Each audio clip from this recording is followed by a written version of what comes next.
По 3-неделна студиска посета на болницата Такацуки во Јапонија, доктор Александра Христова, неонатолог, преку презентација им ги пренесе своите искуства и научените практики на лекарите и сестрите во Кумановската болница. Посетата е дел од меѓународната програма за подобрување на мајчиното и неонаталното здравје. Во периодот 16 септември 2025 до 28 октомври бев дел од програмата за креирање на знаење за подобрување на мајчинско и неонатално здравје. Самата обука се одржа во Такацуки, тоа е префектура во Осака, и во Такацуки болницата. Преку Министерство за здравство, односно преку Министерство одделот за европски прашања при Министерство за здравство беше дадена понуда за ваков тип на обука. Јас аплицирав за оваа обука и единствено мојата апликација беше прифатена. Македонија е во добра позиција, значи на добро место во однос на справување со грижата, здравствената грижа кон мајките и кон новороденчињата.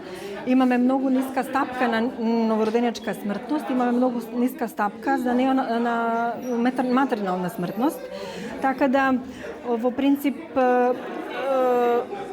треба да останеме во таа линија, односно треба да, ако Јапонија е со многу ниска стапка на смртност 40 години, а ние сме од пред 3-4 години, значи треба да го држиме тој, да знаеме како да го држиме тој тренд на ниска стапка на смртност кај новороденчиња и кај манки, а тоа подразбира со постојана едукација на лекари, со постојана едукација на медицински сестри и акушерки, со постојано опремување, со постојано реновирање, со воведување на нови протоколи за работа, односно со следење на европските и светските трендови.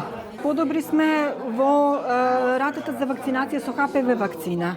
Кај нас е поголема, 43,4%, во Јапонија 38% и самата ХПВ вакцинација кај нас е отпочната во 2009 година, а во Јапонија е 2022. Така да и се уште тие вакцинираат само женски дечиња, а кај нас од минатата година се отпочна вакцинација и кај машки деца. Ние исто така имаме многу висока стапка на преживување како и Јапонија.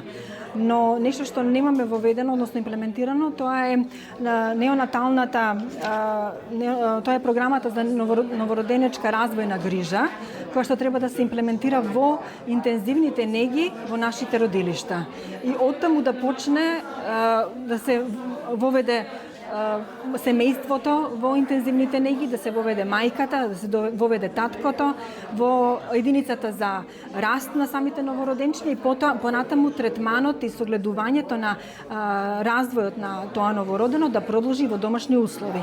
Значи тоа е нешто што, односно NIDCAP на англиски е скратеница, е нешто што треба да се воведе во нашата држава. Потребна е кадровска екипираност, потребно е сертифицирање на персонал за NIDCAP, односно треба да имаме прво тренер кој што ќе ги обучува медицинските акушерки кои што работат во родилиштата, односно во интензивните неги во самите родилишта.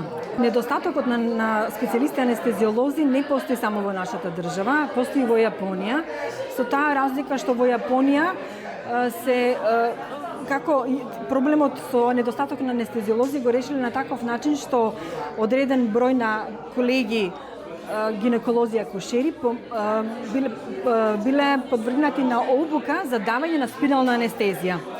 И таму лекарот кој што колегата гинеколог акушер кој што е околу 60 на години на возраст, кога го запрашав како кој гинеколог ја дава анестезијата, кој ја врши интервенцијата, тој одговори дека тој самиот, кој инаку е обучен за давање на спинална анестезија, му ја дава спиналната анестезија на пациентката и потоа застанува на местото на оператор и се ја врши гинеколошката, односно акушерската интервенција.